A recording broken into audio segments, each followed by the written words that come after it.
Confusion is when a man decides to become a woman and we are clapping for him. Confusion is you carrying an iPhone 12 Pro and you are squatting with someone. Confusion is when army kill protesters and they support bandits and herdsmen. Confusion is when you are someone's side chick, yet you are fighting with another girl to leave your boyfriend alone. Confusion is when police arrest Amoteku and set killer herdsmen free. Confusion is when your wife has no job, yet you are opening a boutique for your side chick. Confusion is when the people of a country prefer evildoers to good men. And that is why we want to talk about a particular state in Nigeria. Thank you again for joining us today, and please subscribe if you haven't done so.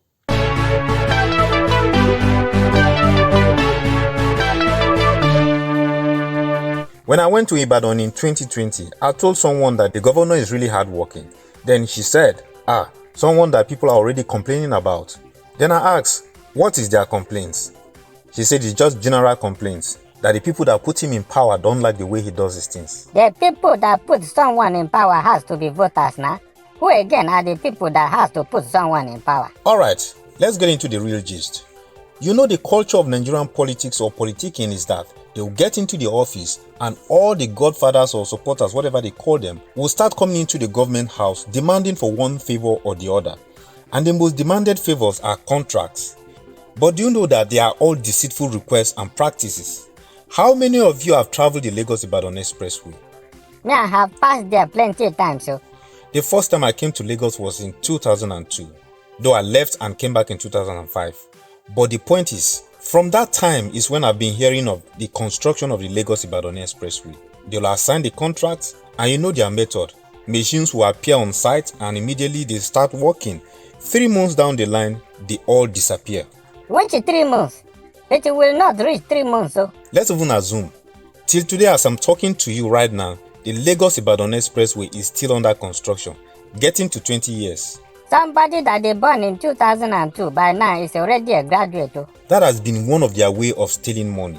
So these supporters will be awarded these road projects from either the state or federal level and they will embezzle the money and vanish. The next administration that comes into power, the same set of people will show face again. So the reason why many Nigerian roads are not yet repaired or built is not because the people in power are not aware. It's because of this same issue. Do you remember the probe that took place last year that people were fainting? Who will not remember such pandemonical and hybriculgating event? Me, I can even say the line self. That was when they discovered that in one particular budget, a particular project can appear like 30 or 50 times.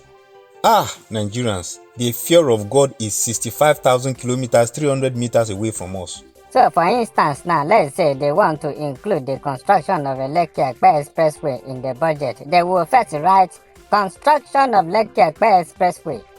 Then they will go down. They will write in another place, building of Ajah Victoria Island Expressway. Then they will still include it in another place. They will now write construction of expressway leading to Ekpe. In another section again, they will still write building of Ajah Axis Road. Then that same project, they will still write it in another place in the same budget. The construction of Ibeju-Lekki Expressway from Victoria Island to Ibeju.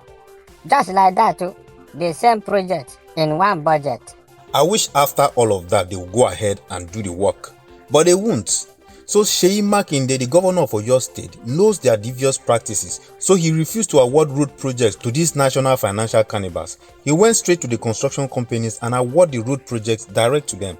That is why they are constructing their roads very fast. This is why they are hating the guy. I don't have a problem with those thieves that are hating him.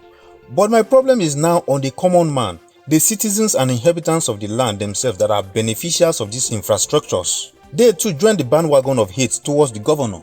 What is wrong with us, Nigeria? So corruption has so much eaten the better part of us that we don't even know when the person is doing the right thing anymore. Why? Because why has 2 branches. You know they say in a society where evil is the order of the day, the man that does the good thing is seen as a criminal. Let me give you an example or a living story about these contract-seeking robbers. If you live in Lagos, I am sure you've heard of a place called Ibrahim after Ajah. If you follow the road that leads in from Ibrahim to a place called Ogombo, it's about 10 minutes drive straight road. First of all, before the contract of that road was awarded, it was the time of Ahmed Tinubu, one of APC aspiring presidential candidate 2023. Then he was the governor of Lagos State. From governor to Jagaban, from Jagaban to senator, from senator now he wants to become the president. Abia. Before he awarded the contract to construct that road, they gave Tinubu all the right portion of that road all the way to the end. The community had to give him a piece of land before he constructed the road for them. Money that belongs to the state, so you are using it to construct road for the state, but you have to take a piece of land from them before you use the state money that is not yours to build the road for the people that are paying tax, the real owners of the money you are using to build the road. They have scammed us in this country, so even the word scam want to change the spelling because of Nigerian politicians. And if you know the land I'm talking about, it's bigger than some communities in Nigeria. A place where you can drive for 10 minutes on a smooth road, though, not on a bad road. By the way, that's not the point I'm making. The point is that the man who was awarded the contract to build that road, his name is Alhaji Muniru.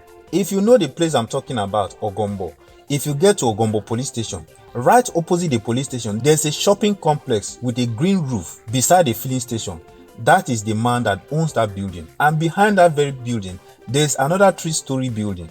He's still the owner of that too. That's just the tip of the properties that he owned.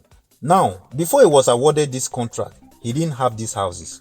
My problem is not because he has houses though. My problem is that he only built 1/3 of the length of the road and he stopped.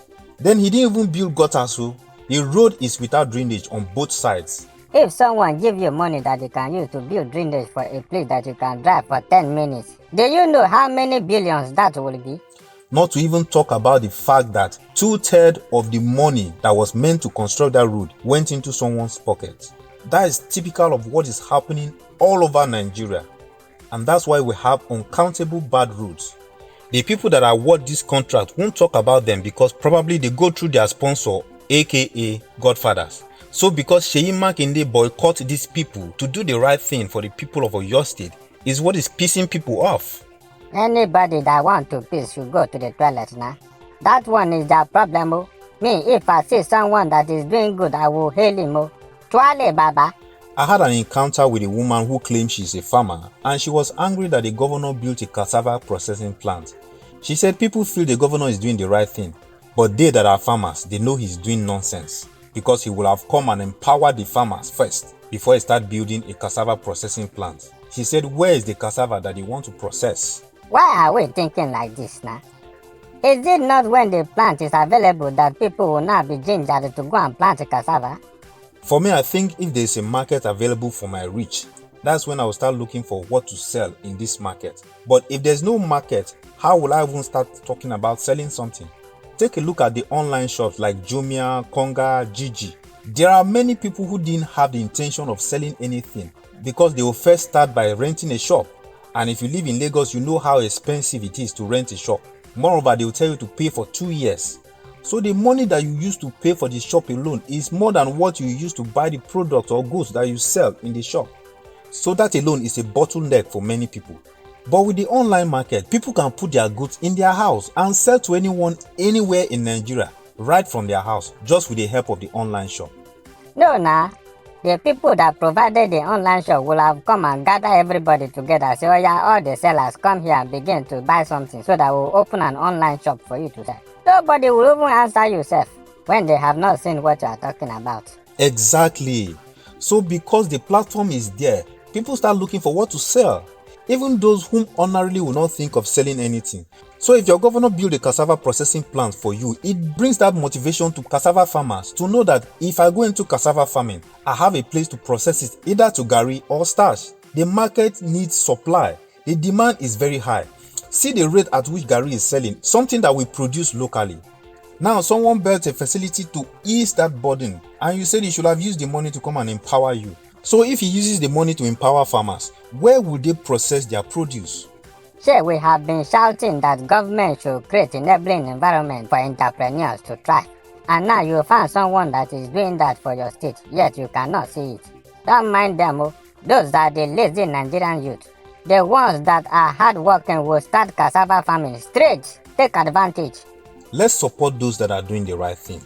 In this very Oyo state, there was a governor before the current governor, Seyi Makinde. The guy wasn't doing anything. No road, nothing. Then you see someone that is using the money that was supposed to be stolen to build infrastructure for you that will be beneficial to the inhabitants of the land, and you don't like him. The other day, someone was in a vehicle. When they were approaching a road, a woman in the vehicle saw the bus terminal that they are building, and she asked, "What are they building here?" Then the driver told her it's a terminal, and she was asking what is a terminal. Probably she doesn't know what a terminal is. The next thing, the driver started saying that's how the governor is wasting money, which one is terminal, blah blah blah. The problem is that most people don't travel, so they don't know what is going on around the world. Go to Oshodi and see how the terminal organized the place. That very Iwo road, at the roundabout, you will see buses parked and closing up the road, taxis will park their own, everywhere littered, and someone is building something to organize the state and modernize it to attract investors. Yet some people feel it's wasting money. Yes, nah. They prefer people that will come and steal the money and tell you that there is no money in the past. Like APC promised Nigerians heaven and earth during the election in 2015. Immediately they entered, the next statement we heard from them was that there was no money in the purse. Indirectly, they were telling us that don't expect anything from us, so we just use those promises to trick you and get into office. That's what Nigerians want. Go to Oyo State. The speed at which the governor is building road is even higher than Lagos State that generates the highest revenue in Nigeria. You, the common man, the taxi driver, the Okada man, the market woman, the roadside seller, the farmer, the student, the housewife, the low and middle class income earner, you are the direct beneficiary of these infrastructures. The godfathers and sponsors, after they embezzle the money for these contracts, they don't live here. Live here, okay? What happened to Dubai that they will come and live in Nigeria? Yeah. They go to Dubai and buy properties and live there waiting for the next election for them to come back with these stolen funds and support the next person into power so they can take their next share of the national cake. Even the ones that live in Nigeria, they live in the most expensive places where the roads are good. They don't have power problem, everything they need is within their reach. But you and I that are benefiting from these things, we are now beefing a man that is doing the right thing. Why? Our Ibadan people, your governor is a good man, oh. He is doing things that will favor you. Oh. Seyi Makinde doesn't know me. I have never seen him physically before. He doesn't even know that someone like me exists. I'm not a politician. I don't belong to any party. So I'm not saying this to favor him. I'm only saying this because I see what he's doing and I think his work is speaking for him. We need more leaders in Nigeria to bring development to our country. Support him to make your state a better place. Where there are good roads, investors will come in speedily and before you know it, development will catch up with the place. Road network is what attracts investors to any place. Trust me, if you buy a piece of land in a place that there is no road, immediately there is road constructed around that vicinity and it happens that your land is on a tar road, the value will skyrocket miraculously. Support the man that is doing the right thing. The same money that is using to build the infrastructure is what others will have stolen into their foreign accounts and tell you there's no money. He may have his own shortcomings. Nobody is without flaws. But let's support those that build things that would outlive them and make life better for the common man. Thank you so much for your time today. Please leave a comment below and give us your thoughts on this matter. Until we come your way again next Saturday at 7 a.m., stay blessed. Nah. I'm the one that used to close the show. Now, before you came and collect it.